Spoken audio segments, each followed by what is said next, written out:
Well, here you are, Danny, in sole charge of the bar again. So I understand you had a bit of a problem recently with a drunken customer who caused a scene and assaulted your doorman.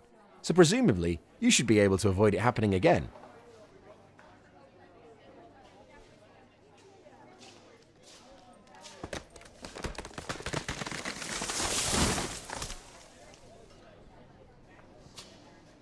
I'll sort this, Danny.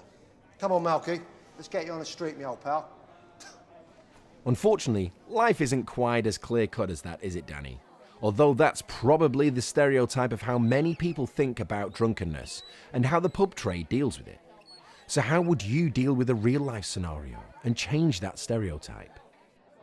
Section 140 of the Licensing Act 2003 makes it an offence for a wide range of people working in pubs and clubs to knowingly allow disorderly conduct in their premises.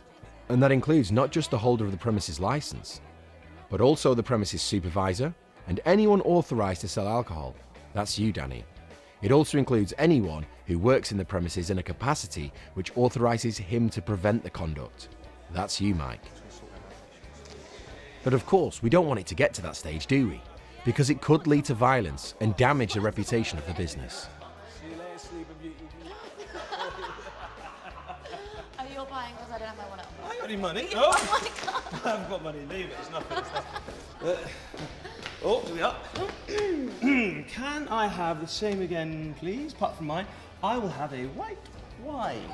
I don't think so, Tom. I think you've had enough, don't you? I can't serve you any more alcohol because you're drunk. Listen, I am perfectly fine. And we've only just got started. The night is young. Let me buy you a drink too. I'm sorry, I can't. It's more than my job's worth to serve you any more alcohol.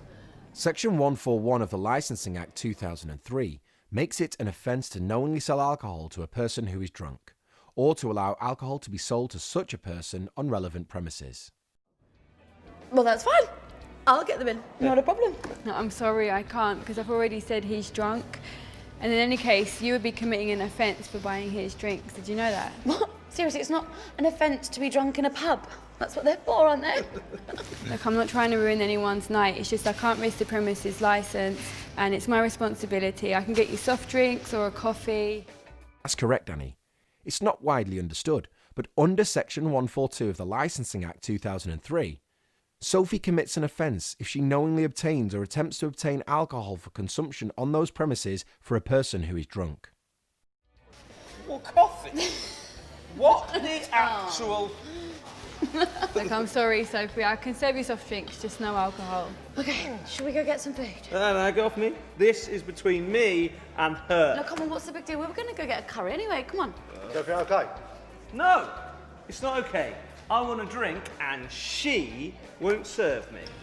But it sounds like Danny's made it perfectly clear that if you don't leave the premises quietly, I'm going to have to call the police, and we don't want that, do we? It's not an offence to be drunk. Actually, mate, it is an offence to be drunk, even on licensed premises. In fact, to be drunk and disorderly in public is an offence. And furthermore, if you fail to quit licensed premises when you're drunk and disorderly, that's also an offence. So I think you should take Sophie's advice here, go and get yourself a curry, sort yourself up, and hopefully we'll see you next week, yeah? Sorry, Mike. Tom's not normally like this. It's just the drink talking. Yeah, I know. But he needs to control himself. We don't have to exclude him from the bar. And worse still, we could end up on a Pubwatch ban. Sorry. We all know that drunkenness can significantly reduce an individual's capacity for rational action and conduct. But unfortunately, there is no simple legal definition of how you can identify that a person is drunk.